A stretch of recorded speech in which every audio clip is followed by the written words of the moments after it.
Hi Ruhi, welcome to Unscripted Thank you. Journeys. Thank you so much. We are so happy to have you here. It's always a pleasure to talk to you. Thank So you. basically, we are starting this podcast, as I told you before also, we wanted to connect with people that we work with, we sit with, eat with, and we wanted to know about their life and their stories, which is sometimes unheard, goes unheard basically, Actually, right? तो हमें ऐसा था कि हमें पता तो हो यार, हम जिसके साथ उठते बैठते हैं वो इंसान क्या है, कैसा है? और कभी कभी इंस्पिरेशन मिल जाता है ना हम लोगों को उनकी लाइफ से, स्टोरीज से, किसी भी चीज़ से. तो tell me about yourself basically, आपका स्टार्टिंग से लाइफ कैसा रहा है, your personal life, your work, everything everything that you can think of about yourself, tell us that. Okay. Basically I belongs to a middle class family. मेरी मम्मा एक government employ रही हैं, पापा इनटू बिजनेस. फिर simple family से belong होने की ख्वाहिशें भी बहुत हाई लेवल की नहीं रखी गई थी. बट न्यूमरोलॉजी और ये वाली जो चीज़ें हैं पंडित वाली, ये मुझे बचपन से अट्रैक्ट करती थी. ओके. मुझे लोगों को पढ़ना पसंद था. आई स्टिल रिमेंबर, मैं उस टाइम पे हाथ दिखती थी.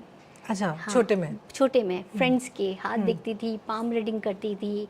फिर नंबर से, मतलब दैट टाइम ना आपके पास गूगल नहीं था, राइट. मोबाइल नहीं थे. Right. मुझे याद है कि मेरे पास एक डायरी होती थी. मुझे ये नहीं पता कि उसमें कहाँ से मैंने वो सब लिखा था, बट उसमें न्यूमरोलॉजी के नंबर्स के बारे में लिखा था. राइट. और उस टाइम स्कूल टाइम पे मैं करती थी कि अच्छा आप 4 नंबर के हो तो आपकी ये एट्रीब्यूट्स आएंगे. Right. तो इस चीज़ ने मुझे बचपन से बहुत अपनी तरफ खींचा था. राइट. एंड और आपकी फैमिली मतलब सपोर्टिव थी इस चीज़ को लेके हाँ, कि very supportive. Okay. Very generally तो फैमिली वाले ये तो अंधविश्वास है इसमें मत पढ़ो कह देते हैं. मम्मा पापा, मतलब उनको लगता था कि हाँ. और मेरी लाइफ के जो डिसीजंस रहे हैं वो देख देख के उनको लगा कि नहीं यार, ये हमेशा एक सही डिसीजन लेती. So basically I belongs to a Jain community. Right. और हमारा लव मैरिज है. राइट. तो टोटल डिफरेंट कम्युनिटी. ये Right. Belongs to Kalar family. Okay. तो वो भी एक मेजर Change चेंज था. ऑफ माय लाइफ था, लाइक टर्निंग पॉइंट. Right. कि मैं ये डिसीजन ले रही हूँ. और मम्मा पापा दोनों ने बहुत सपोर्ट किया, लाइक बिल्कुल भी अगेंस्ट नहीं गए. उन्हें लगा कि इसने डिसाइड किया है तो कुछ सोच समझ के ही किया होगा. Right. So they had that, वो भरोसा था आपके ऊपर. एग्जैक्टली. तो आपके हस्बैंड, आपकी शादी को कितना टाइम हो गया अभी? 19 years. 19 years. So close to silver jubilee, that Yeah, means, exactly. no? 25. That's a long period of time to be with somebody. Yes. So how is your married life? Like, does it change you as a person after you get married, or does it, your partner is supportive enough that, you know, आपको inspiration भी मिलता है उनसे कभी कभी? Yes, I am blessed with a partner. मतलब मैं literally life partner के केस में इतनी ब्लेस्ड फील करती हूँ. ही is very good, very humble. 19 years के पूरे टाइम पे मुझे नहीं याद होगा कि कभी भी उन्होंने मुझे शाउट किया हो. Oh, that's Like that's never, that's never. very rare. Yeah. That's very always rare. Very calm, relax. ठीक है, बीइंग अ 2 नंबर की पर्सनैलिटी, मैं थोड़ी सी ओवर इमोशनल हो जाती हूँ. समहाउ आई वांट कि और पैम्पर करो. तो he is not like that कि पैम्पर करें, but he is very calm, relax और very supportive. Very That's wonderful. तो आपको तो ऐसा होता होगा ना, because you are so much into numerology, कि आप किसी से मिलते होगे, आपको अगर किसी का नंबर पता चलता होगा, तो Exactly. आपके दिमाग में आता तो होगा कि यार इसको मैं, ये 2 नंबर है, ये तो ऐसा होगा, या ये 5 नंबर है, ये तो ऐसा होगा. आता है आपके दिमाग में ऐसा? कुछ चीज़ों की ना ब्लेसिंग होना हर बार अच्छा भी नहीं कह सकती, क्योंकि क्या होता है कि लोगों को पढ़ना बहुत आसानी से आ जाता है. तो मैं ऑरा बहुत अच्छे से जज कर लेती हूँ किसी का भी. तो मुझे पता है कहीं ना कहीं ही is manipulative, she is manipulative, why she is talking to me a lot. तो बहुत कम लोगों, मेरे साथ बनती सबकी है, बट पर्सनली मैं इंटरेक्ट बहुत कम लोगों के साथ करना पसंद करती हूँ. That's wonderful, यार. So basically it's a blessing in disguise kind of Yes, thing. yes. थोड़ा सा इसमें बैकफुट भी होता है आपका. एग्जैक्टली होता Right. है उस चीज़ का, क्योंकि आप वाइब मैच नहीं कर पाते हो, क्योंकि कहीं ना कहीं सामने वाले को जानने लगते हो. पता है कि ये ऐसा करेगा, और वो कहीं ना कहीं वही डेस्टिनी होके आती है. राइट. तो मुझसे कैसे वाइब मैच हो गई आपकी? नंबर दे. अरे वेरी, यू रिमेंबर मैंने आपको बिना देखे आपके नंबर्स बताए थे, I है ना, know, कि I you know. Have this numbers in your date of I know, but first time हम वहाँ मिले थे ना, द मिस्टर एंड मिसेस हाँ मध्य एग्जैक्टली, प्रदेश वहाँ वाले हमारी में. मुलाकात हुई थी. बट वो एग्जीबिशन में I think we met properly पहली बार, first time you experience the tarot card and experienced it, तो उससे तो बहुत डिफरेंस पड़ता है, बहुत डिफरेंस पड़ता है। और टचवुड मतलब बीइंग अ न्यूमरोलॉजिस्ट मुझे क्लाइंट्स भी इतने अच्छे लाइक होता है ना एक कनेक्शन, बहुत अच्छे क्लाइंट्स हैं मेरे, प्रीमियम भी हैं सभी कैटेगरी में, लाइक कलेक्टर, कमिश्नर, डीएसपी, और सब बहुत अच्छे हैं। और बहुत आपके respect मतलब करते हैं। भोपाल में इस चीज़ का, जैसे कि शहर क्योंकि इतना बड़ा नहीं है, तो यहाँ पे लोगों का क्या आउटलुक रहता है उसको लेके? फर्स्ट ऑफ ऑल जब मैंने स्टार्ट किया था ना, तो भोपाल में शायद मैंने स्टार्ट भी नहीं, मतलब भोपाल में किसी को पता, इवन दो मेरे रिलेटिव्स को नहीं पता था, क्योंकि आई स्टार्टेड वेरी बेसिक वाला कि चलो स्टार्ट करके देखते हैं। फिर पुणे, बैंगलोर, बाहर बाहर आउट ऑफ कंट्री भी मेरे क्लाइंट्स थे। भोपाल में मैं फेस वैल्यू के साथ बहुत बाद में उतरी कि तब पता चला, क्योंकि मुझे लग रहा था कि भोपाल में होने से क्या होता है, वो एनर्जी घर की भी इन्वॉल्व होने लगती है कि पर्सनली जानते हैं तो चलो घर चल के मिल लेंगे, Right. वो वाला। तो बहुत बाद में मैंने भोपाल में अपने आप को इंट्रोड्यूस किया कि yes I am into this. Oh, तो लोगों का रिएक्शन कैसा था? मतलब आपको यहाँ पे थोड़ा बैकक्लैश मिला कि कुछ बिलीवर्स थे कि कैसा नहीं, था? मुझे हमेशा ही टचवुड बहुत अच्छे क्लाइंट्स मिले। मुझे क्लाइंट्स मतलब न्यूमरोलॉजी में उन्हें बिलीव करवाने में 5 मिनट भी नहीं लगते हैं। विद इन 5 मिनट में किसी को भी न्यूमरोलॉजी के लिए कन्विंस कर सकती हूँ। Right. स्पेशली वो बिल्कुल अगेंस्ट न्यूमरोलॉजी हुआ ना तो भी, क्योंकि प्रैक्टिकली इतने अच्छे कैलकुलेशंस निकल के आते हैं ना इस चीज़ के कि सामने वाले को बिलीव हो जाता है कि यार इन्हें कैसे पता, राइट, ये चीज़ कैसे ये बता सकते हैं। Right. तो it's Right. About the belief. That's wonderful, it does change you a lot. Yes. अब तो आपसे ये हो गया सवाल, अब मुझे ना आपसे एक चीज़ पूछनी थी। जैसे न्यूमरोलॉजी ना आप कर रहे हो, एंड इसके बारे में लोग कुछ गलत भी सोचते हैं, मिथ काफ़ी बहुत है। होते हैं कि अरे ऐसा कुछ नहीं होता, या न्यूमरोलॉजी इतना सीरियस नहीं है, ऐसे ऐसे कोई कोई कैसे नंबर से कुछ बता सकता है। तो उसको लेके आपका क्या है, टेक क्या है आपका? एक तो बताया ना कि कुछ चीज़ें समझ में आ जाती है, तो कहीं ना कहीं हमें ये भी पता है कि कौन सा नंबर है, मतलब कहा ना 5 मिनट में कन्विंस हो सकता है। अगर कोई न्यूमरोलॉजी पे बिलीव नहीं करता है तो उसकी डेट ऑफ बर्थ के नंबर हम बता देते हैं अच्छा, कि you have this number and because of this number आप थोड़े से नॉन बिलीवर हो। कौन से होते हैं वो numbers? Specially phone number. 4 number Rahu. Believe नहीं करते? राहु बहुत इजीली बिलीव नहीं करते हैं, क्योंकि राहु टोटली ब्रेन है, दिमाग। तो वो हर चीज़ को बहुत अच्छे से कैलकुलेट करता है, बहुत कैलकुलेट करता है। तो वो कब बिलीव करेगा? जब उसने किसी को देखा है रिजल्ट आते हुए, वो वेट करेगा, पहले रिजल्ट आने का वेट करेगा कि किसी को आया है रिजल्ट, तब वो बिलीव करेगा। अदरवाइज इजीली बिलीव नहीं करते हैं 4 मतलब नंबर वो वाले। रिजल्ट बेस्ड हाँ, वो रिजल्ट उनका कैलकुलेशन हाँ, वो होता है। कैलकुलेटिव होते हैं बहुत ज़्यादा, तो वो हर चीज़ को बहुत, एक तो बहुत सोच समझ के डिसीजन लेते हैं ना, इजीली वो हर चीज़ में नहीं जाते हैं। फिर उसके बाद रिजल्ट देखने के बाद राहु मान जाएगा कि हाँ, फिर करेंगे वो बिलीव।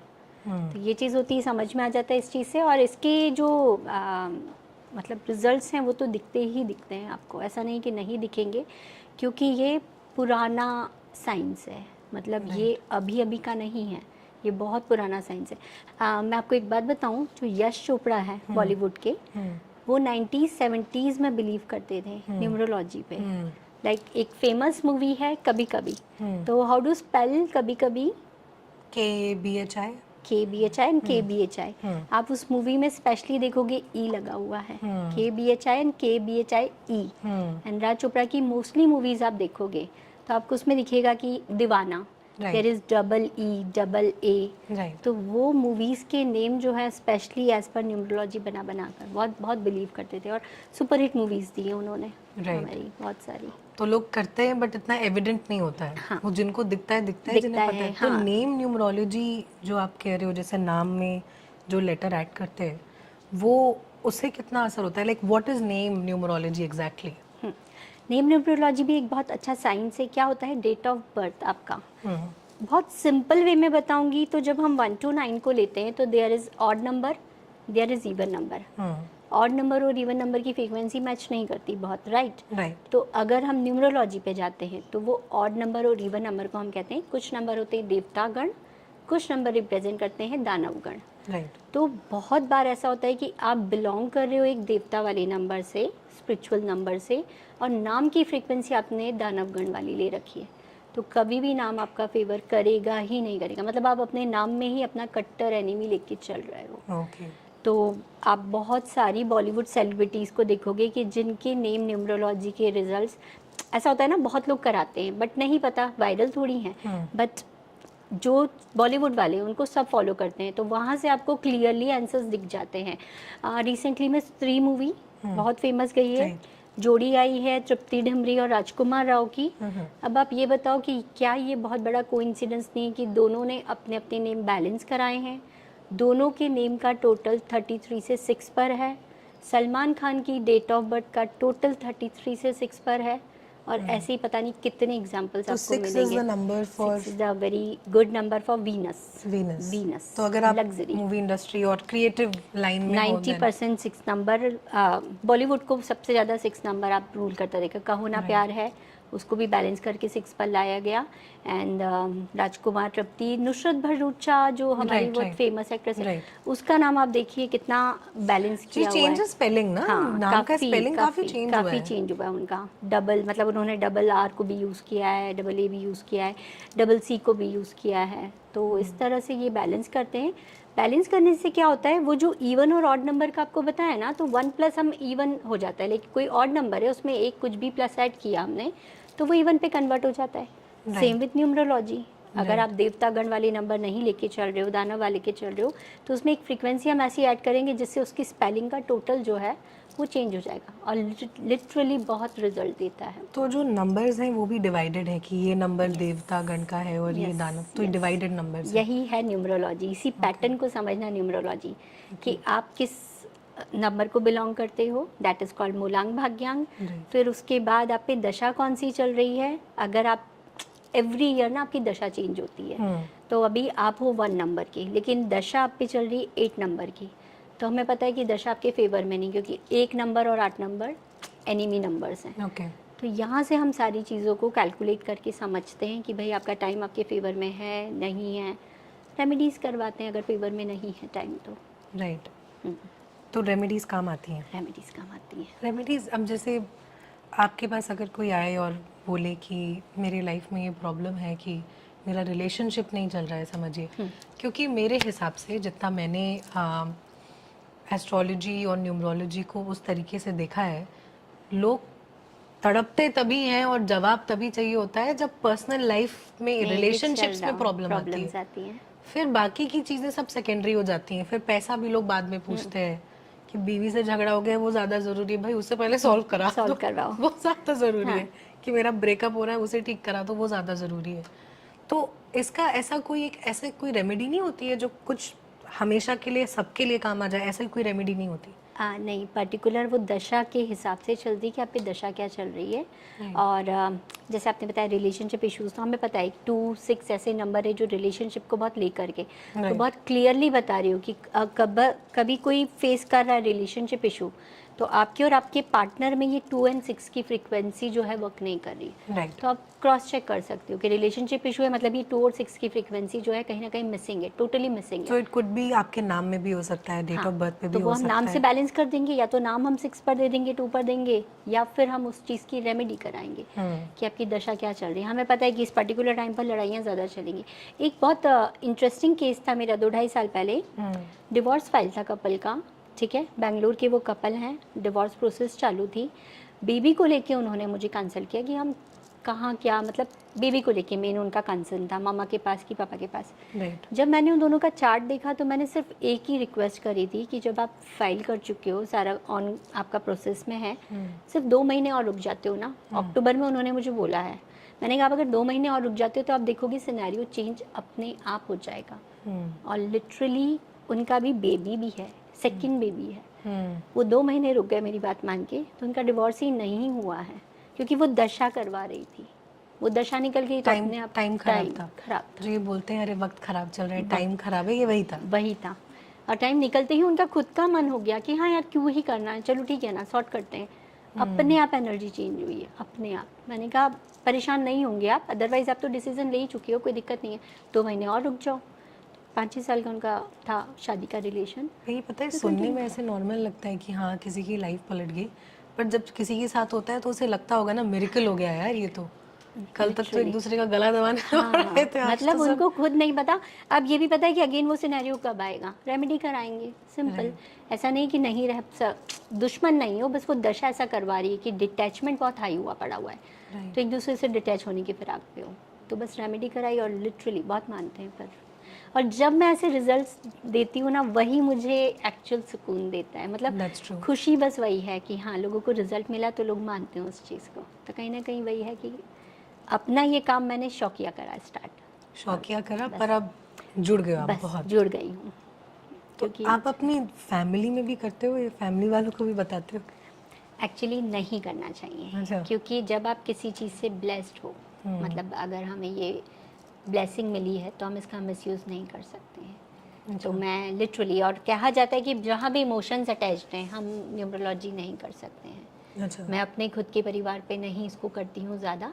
हाँ, नंबर को लेकर के लाइक क्रिस्टल वेयरिंग करना एंड जो है वो सब कर सकते हैं, but in a wrong way होता है ना कि भाई शॉर्टकट से पैसा अर्न कर लेना, या नाम को चेंज करके लग्जरी अट्रैक्ट कर लेना, या नई गाड़ी के लिए मैनिफेस्ट कर लेना, वो घर के अंदर हम क्योंकि नहीं नहीं, कर लोग तो सकते। ऐसी बातें करते हैं ना, कहते हैं कि यार तुम्हें सब पता है, तुम न्यूमरोलॉजिस्ट हो, तुम एस्ट्रोलॉजर हो, खुद की किस्मत बदल लो। एग्जैक्टली। ये भी तो बात करते हैं ना, Exactly. वो भी एक वो आ जाता है ना, कॉन्ट्रडिक्शन आ जाता है कि तुम्हें, तो बेसिकली आप ये कह रहे हो कि नहीं करना चाहिए। नहीं करना इट्स चाहिए, kind of a rule. It's a rule. आप क्या कर रहे हो फिर, आप कहीं ना कहीं कर्मा ही खराब कर रहे हो ना। कर्मा खराब कर रहे हो तो नेक्स्ट जन्म में फिर कुछ ना कुछ आपको इसका रिवर्ट देना पड़ेगा। ठीक है, भगवान ने ब्लेसिंग दी है आपको कि आप भला कर सकते हो, बट उसका अगर मैंने मिस यूज़ कर लिया कि मैं अपने ही घर पे वो सारी चीज़ें करने लगी, तो कहीं ना कहीं फिर मैं अपना कर्मा ही खराब कर रही हूँ। दैट इज़ कॉल्ड लालच, आई गेस। लालच है, ग्रीडी कहलाए ये ग्रीडी, तो। हाँ, तो नहीं तो ही वन करती ऑफ हूँ। दोज इमोशन है जो नहीं हाँ, होना चाहिए। नहीं होना चाहिए, क्योंकि आप इसको बिल्कुल इमोशन लेस होकर करो कि बस कर रहे हैं, मतलब कर्म किए जाओ, फल की चिंता मत करो वाला। बट घर के अंदर नॉन एप्लीकेबल, जहाँ भी इवन इमोशन अटैच हैं आप नहीं कर सकते हो, क्योंकि आप मुझे कई बार ऐसा होता है कि केस को ज़्यादा याद भी नहीं करना होता है। कई केस ऐसे होते हैं ना जो दिमाग में मेरे घूम रहे होते हैं, मतलब एक दो केस में आई रिमेंबर मैं बहुत रोई हूँ, तो वो इमोशन अटैच हो जाते हैं ना, तो कहीं ना कहीं आप अपने आप को डैमेज करने लगते हो इंटरनली। आप रोए हो? मैं लिटरली रोई हूँ, ऐसा बहुत होता रोई है? हूँ। हाँ, कुछ ऐसे होते हैं कि दुनिया में क्या क्या हो रहा है, तो वो सुनकर मुझे बहुत रोना आया, बहुत रोई हूँ मैं, बहुत रोई। जैसे कि आपके प्रोफेशन में कॉन्फिडेंशियलिटी भी बहुत बड़ी चीज़ होती होगी ना। Exactly. आप किसी का नाम नहीं ले ज़्यादा सकते, नहीं। किसी का आइडेंटिटी नहीं बता सकते कि मैं किसकी बात कर रही हूँ। जैसे आपने अभी 2-3 बार बोला, आपने बोला मेरे एक क्लाइंट, कभी आप ये नाम नहीं बता सकते कि उनकी क्या प्रॉब्लम थी, ऐसा नहीं होता। वही वही एक मेन रखते हैं हम कि बहुत से हैं वो उस चीज़ को हाईलाइट करते हैं कि हमारी ये भी क्लाइंट है, वो भी क्लाइंट है। मेरी कोशिश ये होती है कि मैं क्लाइंट के नेम्स रिवील नहीं करूँ, उनकी पर्सनल लाइफ है वो मुझे बहुत ट्रस्ट के साथ आए हैं मेरे पास। बस केस ज़रूर कभी कभी कुछ केस होते हैं ना जो आपके लिए थोड़ा सा एक मार्क सेट करते हैं, तो वो याद रहता है मुझे, अदरवाइज़ तो हमें हिस्ट्री भूल जानी होती है, मतलब ज़्यादा कनेक्ट नहीं करना होता है। तो क्लाइंट ने अगर परसों भी बात की तो बोलेंगे वो हमारी बात हुई थी, तो मैं पूछती हूँ कि थोड़ा सा बता दो कौन सी बात, क्योंकि दिन भर में हो रही है और हमें आप थोड़ा भूल सा जाते हो, मैं ही 2-3 बार पूछी, आप बार-बार पूछते हो मुझसे एक ही चीज़। एग्जैक्टली हाँ, मैं भूल बार-बार जाती हूँ। भूल जाते मतलब हो। हमें भूलना ही होता है Right. कि आप भूल जाओगे तो आप कनेक्ट नहीं रखोगे, और दैट्स द ट्रू ना, कि आपका जो एक चीज़ें हैं वो बरकरार है। Right. कि क्या नाम है, क्या है, सब सब सब हम, हमारे कोशिश होती है कि हम भूल जाएं, Right. Like delete and Delete. Restart. Restart. That is something दो, यस। राइट? अब आपने जैसे अभी बातों बातों में क्रिस्टल्स का बोला, तो मुझे क्रिस्टल्स का कुछ लोग कहते हैं अरे कुछ नहीं होता है, पत्थर है, हाँ, पत्थर से क्या होगा। हाँ, या कुछ लोग हैं जो बहुत बिलीवर हैं, जो समझते हैं कि भाई एनर्जी होती है हर चीज़ की अपनी एक, उससे डिफरेंस पड़ता है। कुछ लोग एसेंशियल ऑयल्स को मानते हैं, मतलब बहुत सारे एलिमेंट्स होते हैं ना इसके, एस्ट्रोलॉजी में, न्यूमरोलॉजी में, हर चीज़ के एलिमेंट होते हैं। तो क्रिस्टल्स का आपसे क्या, आपने मुझे ये इतना प्यारा सा ये गिफ्ट करा, इतना सारा 9 क्रिस्टल्स सारे, यस। तो इसका मतलब क्या है, इसका इफेक्ट कैसे होता है और कितना लंबा होता है? क्योंकि लोगों को, मुझे नहीं लगता प्रॉपर नॉलेज है, हाँ, क्रिस्टल कायदे की से तो नहीं है बिल्कुल नहीं है, क्रिस्टल सब। की तो हाँ, बिल्कुल वो नहीं ऐसा होता है कि अरे ये ना रोज कॉर्ड्स है, इससे हाँ, सेल्फ लव है, तो इसको पहन के घूमो, लो बस। हाँ, बस वो एक हाँ। वो एक बात निकल गई तो वो निकल गई, वो वैसा ही चल रहा है। क्रिस्टल का बिल्कुल भी ज़्यादा नॉलेज नहीं, बस कुछ तो फैशन में पहन रहे हैं, कुछ तो फैशन में देन पहन असली रहे नकली का तो पता ही नहीं है, मार्केट में अवेलेबल है, खरीदा और पहन लिया, ऐसे पहन के घूम रहे हैं। True. बट ये लिटरली वर्क करते हैं, ओके अर्थ एलिमेंट से जुड़े होते हैं, प्लैनेट्स को रिप्रेजेंट करते हैं सीधे सीधे। एंड क्रिस्टल मीन्स ये आप देखेंगे, मैं अभी जयपुर गई थी, जयपुर के महलों में मैंने देखा है जो वहाँ के महल में बाकायदा बने हुए हैं पूरे, जिसको आप कहते हैं ना सजाने के लिए, जिसमें आप Right. जाके विजिट करते हो। राइट रानी महारानियों का मैंने एमेथिस्ट, या एवेंचुराइन, इसकी ज्वेलरी देखी है मैंने कि वो लोग पहनती थी उस टाइम पे। तो नीलम, पन्ना, ये सारे अर्थ एलिमेंट्स ही हैं और इनके जुड़ने से आपको इनके रिजल्ट समझ में आएंगे। बिना पहने समझ में नहीं आएगा, जब आप पहनोगे तब आपको समझ में आएगा तो कि ऐसा हाँ क्यों होता है रिजल्ट कि है। जैसे ये नीलम पन्ना वाले जो स्टोन्स हैं ये बाकी क्रिस्टल से ज़्यादा महंगे हैं? ऐसा क्यों ये है? हाई पावर रखते हैं, तो सबकी क्रिस्टल्स की ना अपनी अपनी जर्नी अवेलेबिलिटी से होती भी है। होता होगा ना? वो तो है ही, लेकिन सबकी एक अपनी अपनी जर्नी है, तो वो कहाँ से आ रहे हैं, कैसे बन रहा है, एंड उनका जो मेकिंग प्रोसेस होता है ना, दैट पानी में घिस घिस के जो उसको बनाया जाता है, लाइक इट टेक्स 20 आवर्स एक बनाने को, कभी कभी बहुत दिन भी लग जाते हैं, वो Right. उस चीज़ का आता है। प्लस ये अवेलेबल तो हमारे यहाँ पर भी है इंडिया में, लाइक जो पायराइट स्टोन है ना स्पेशली, राइट ये पेरू पायराइट नाम से आता है, ये अमेरिका साइड होता है। तो ये होता क्या है बेसिकली, ये पहाड़, और वो पहाड़ों से फिर वो जो पानी टकरा टकरा के और जो भी एलिमेंट होता रहता है Right. उससे ये चीज़ें बनती फॉर्मेशन से। तो इट Okay. हैज़ मेटल जो भी होता है ना, एलिमेंट्स चाहिए पड़ते हैं, वो ये सारे इसमें होते हैं, उससे हम कनेक्ट करवाते हैं। ओके तो चिल्ड होते हैं, काम होते हैं, रिलैक्स होते हैं। पर पैसा आता है इससे? पैसा आता है, पायरेट का नाम ही मनी मैग्नेट है, मनी सीधे-सीधे। मैग्नेट है। हाँ, तो ऐसे चिपका के ही बैठ जाए लोग अपने हर घर में एक एक कोने में? मनी मैग्नेट वही है, बिलीफ के ऊपर है कि आपके लिए वर्क करता है। कहीं ना कहीं सबकॉन्शियस माइंड में क्या है, ये आ जाता है, हाँ पैसा आ रहा है। You have to totally believe हाँ, इट। बिलीव के साथ है कि आप कहा ना एक चौराहा है, आप चौराहे पे आपकी मर्जी कि आपको किस डायरेक्शन में जाना है। आप चाहो तो नहीं भाई नहीं, अपोजिट डायरेक्शन पकड़ लोगे, नहीं आई एम तो नॉन बिलीवर, तो नहीं आ रहा है, बट आप सोचोगे कि आ रहा है, तो कहीं ना कहीं सबकॉन्शियस माइंड आपको एक कमांड देने लगता है कि आ रहा है, तो यू गेट पॉजिटिव, आपका एक एटीट्यूड होने लगता है कि हाँ पैसा आ रहा है, पैसा आ रहा है, तो वो अपने आप अट्रैक्ट करता है। क्योंकि मैंने ना न्यूमरोलॉजी एस्ट्रोलॉजी को लेके कॉन्ट्रडिक्टरी स्टेटमेंट्स बहुत सुने हैं। लोग ये कहते हैं अरे क्रिस्टल से थोड़ी लाइफ बदलती है, सबको ऐसा लगता है हमारी कोई लाइफ बदल दे। हाँ, जब आप Exactly. अप्रोच करते हो ना न्यूमरोलॉजिस्ट को, या जो आपका फ्यूचर बता सके, आपके कैरेक्टरिस्टिक्स बता सके, सबका एक बहुत सिंपल थॉट है कि हमें बस हमारी लाइफ बदल दे। क्या उनको सुनना ही होता है कि हमारा अच्छा टाइम कब आएगा? कब आएगा? बट मुझे ऐसा लगता है जब बुरे टाइम का सुन के ना, वो भी तो एक प्रिकॉशन ही है ना। हाँ। ले लो, ले लो।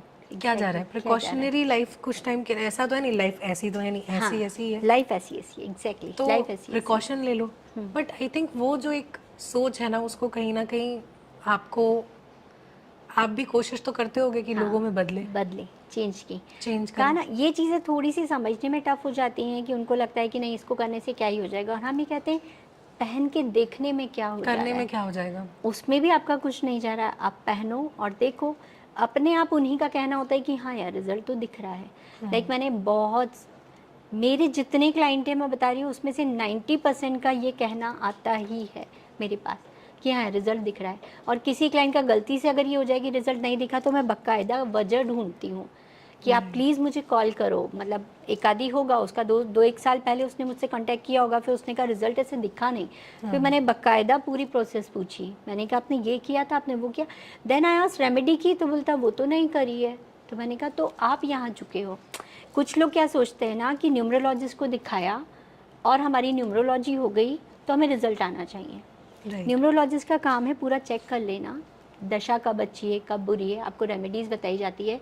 तो आपने सोचा कि मैंने रिपोर्ट ले ली है, मैंने आपकी न्यूमरोलॉजी करा ली, अभी मेरे को बैठे बैठे रिजल्ट आ जाएगा, नहीं, उसमें नाम चेंज का एडवाइस था, मोबाइल नंबर का था, कुछ पावरफुल यंत्र होते हैं उसको पहनने का एडवाइस था, रेमेडी करने का एडवाइस था। अगर आपने वो सारे किए ही नहीं है तो रिजल्ट आएगा कैसे? इट्स लाइक डॉक्टर को दिखाया दवाई नहीं हाँ, खाई। पर मुझे ऐसा लगता है लोग थक भी जाते हैं, कहते हैं यार ये सब इतना कुछ करना पड़ रहा है, हाँ इससे अच्छा तो काम में मेहनत कर ले, मतलब वो भी एक मेंटालिटी आ जाती है। हाँ, मैं इसीलिए हमेशा अपने क्लाइंट्स को बोलती हूँ, एक तो मेरा 1 साल का चलता है, मेरा कंसल्टेशन ना पूरा 1 ईयर इंक्लूडेड रहता है। तो 1 साल में मैं बोलती हूँ एक एक करके रेमेडी करो, हर रेमेडी का असर देखो, उसके बाद नेक्स्ट पे जाओ।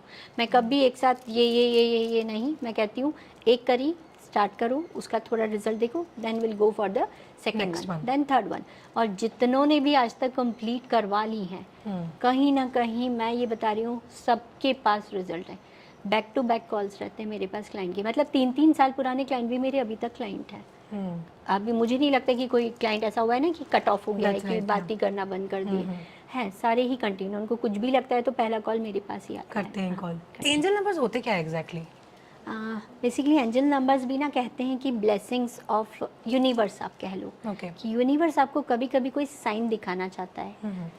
कई बार नोटिस करिए, अपन हाईवे पे जा रहे होते हैं, कंफ्यूज हो जाते हैं, रास्ता वास्ता आप देखना, कहीं ना कहीं से कोई एक आता जाता आपको दिख जाएगा और आप उसे रास्ता पूछ लोगे, कहाँ से कैसे नहीं समझ में आएगा कि किधर से आया था, कैसे आया था। तो दिस इज कॉल्ड कहीं ना कहीं यूनिवर्स आपको ना, जो हम बातें करते हैं साइंस, यूनिवर्स साइंस, वो एक कनेक्शन दिखाता है। तो एंजल नंबर भी वही चीज़ को, रिपीटेड नंबर्स जब आपको दिखते हैं तो कुछ ना कुछ यूनिवर्स का मैसेज होता है। बस आपको you know how to use this number, वो पता होगा तो आप बहुत अच्छे से यूज कर सकते हैं। Okay, so like I recently got a tattoo also. Oh, nice. 1111. Okay. Because I see 1111 a lot. Okay. मुझे बहुत दिखता है, कहीं भी होता है दिखता है। और मैंने कभी दोस्तों से बात करी थी कि यार ये नंबर मुझे बहुत दिखता है, किसी ने मुझे बताया था एंजल नंबर्स के बारे में। And somehow you know sometimes you feel a connection to a number. I don't know why. But वो है मेरे साथ, तो मैंने उसका टैटू भी करवा लिया। थोड़ा लकी सा फील हो रहा था मुझे उस दिन, तो मैंने करवा लिया।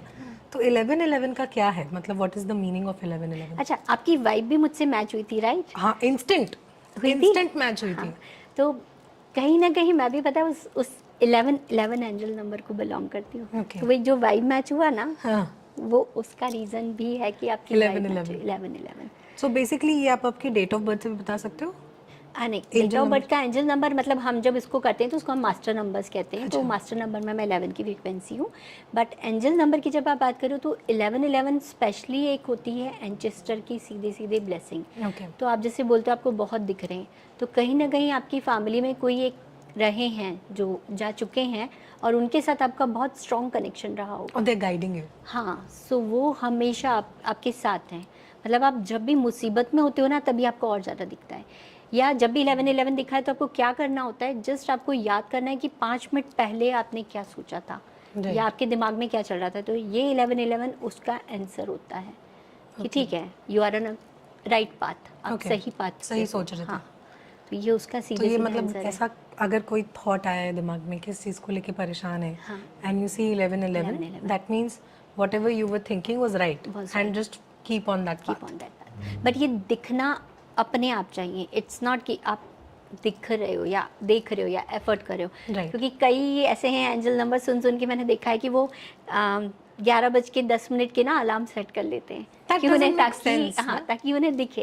इट्स नॉट नेचुरली जब दिखेगा, और ये नेचुरली बहुत बार दिखते हैं। लाइक आप जब कुछ ढूंढ रहे होते हैं तो ये दिखते हैं। लाइक आपको जब स्पेशल एंजल नंबर हम कहेंगे, जब आप कहीं जा रहे हो गाड़ी का नंबर दिख जाए, है ना, या आप कुछ इस तरह की चीज़ दिखी कि ऑटोमेटिक वो साइन दिख रहा है, कहीं लाइव कुछ देख रहे हो, लाइव पे वो 1111 की फ्रीक्वेंसी दिख रहा है, तब आप कहोगे नेचुरली दिखा है, विदाउट एनी एफर्ट्स दिखा है, वो पावरफुल होता है। और सबसे अच्छी बात, अभी पोर्टल आने वाला है 1111 का, दैट इज 11th नवंबर। काफ़ी पावरफुल डे आने वाला है। तो आपके व्यूअर्स के लिए मैं बहुत ईजीली एक मैनिफेस्ट करने का तरीका बता रही हूँ। करना क्या है, एक वाइट पेपर लेना है, ग्रीन कलर का पेन लेना है। तो सबसे पहले आप बनाएंगे इन्फिनिटी का साइन पेपर, फिर आप एक नाम लिख लेंगे आपका और डेट ऑफ बर्थ। ठीक है, लेफ्ट साइड आपने नाम लिखा, right side date of birth, बीच में एक इन्फिनिटी का साइन बना दो। करने वाले 11 विश भी करते हैं, बट मेरा कहना है कि नहीं, ज़्यादा ग्रीडी नहीं होना चाहिए। एक पर्टिकुलर विश जो थोड़ी सी ऐसी है कि हाँ बन जाए, इट्स नॉट मुझे अंबानी बनना है, तो थोड़ा सा ऐसा कि हाँ मुझे घर लेना है, प्रेगनेंसी कोई एक्सपेक्ट कर रहा है तो मुझे बेबी चाहिए, वैसा शादी होनी तो शादी हो जाए। 11 बार आप उस विश को लिखो। 11 बार विश लिखने के बाद हरे कलर के पेन से उसको मैनिफेस्ट करो, थोड़ा सा बोल के repeatedly, and thank you universe. उसके बाद आपको क्या करना है, उसको आप जलाओ 11:11 पर, 11 नवंबर को 11:11 पर। और उसके जो एशेज़ हैं ना, उसको आप किसी ग्रोइंग ट्री में, जो पेड़ उग रहा हो उसमें दबा दो, लाइक पौधा है ना, कोई भी गमला, तो वो यूनिवर्स में अपने आप आपको कनेक्ट करवाएगा। ये बहुत अच्छा मैनिफेस्टेशन है, और ये वर्क करा है लास्ट ईयर के मेरे इस मैनिफेस्टेशन के रिजल्ट्स मुझे क्लाइंट्स ने बताए हैं।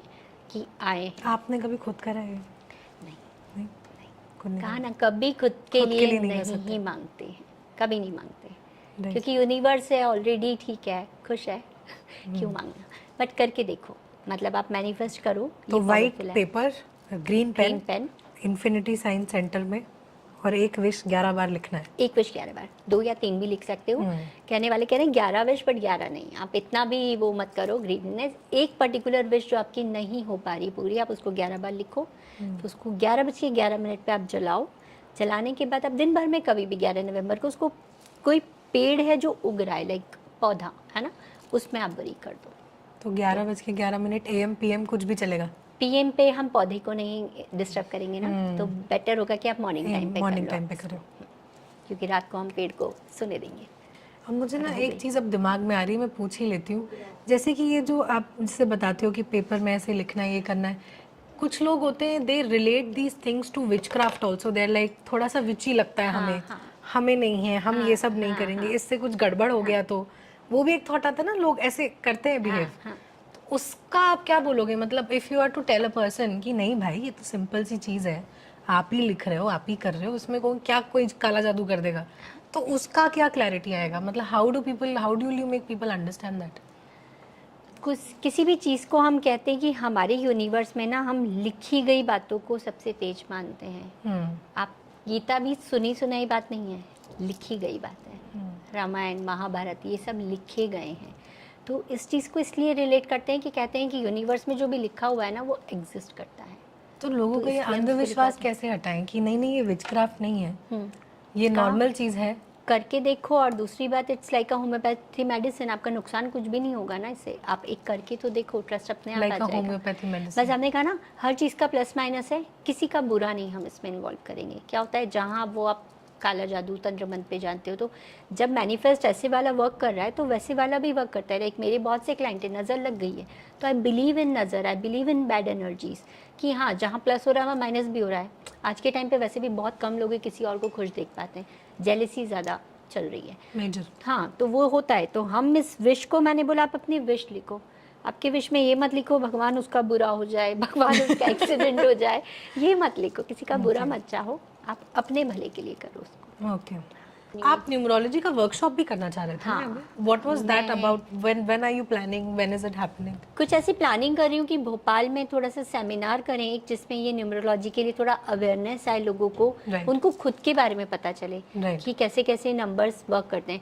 मतलब मैंने विद इन 1 मिनट आपके जो कैमरा हैंडल कर रहे हैं उनके डेट ऑफ बर्थ के नंबर्स बताएं बिना उनसे पूछे, क्योंकि वो कैमरा हैंडल कर रहे हैं तो मुझे पता है कि कौन सा नंबर है जो इस चीज़ की तरफ इंटरेस्ट दिखा रहा है। तो ये थोड़े से क्विक प्रेडिक्शन जिसमें आप समझने लगोगे, है ना। नहीं हम चाह रहे आप दूसरे को समझो, अपने आप को तो समझो।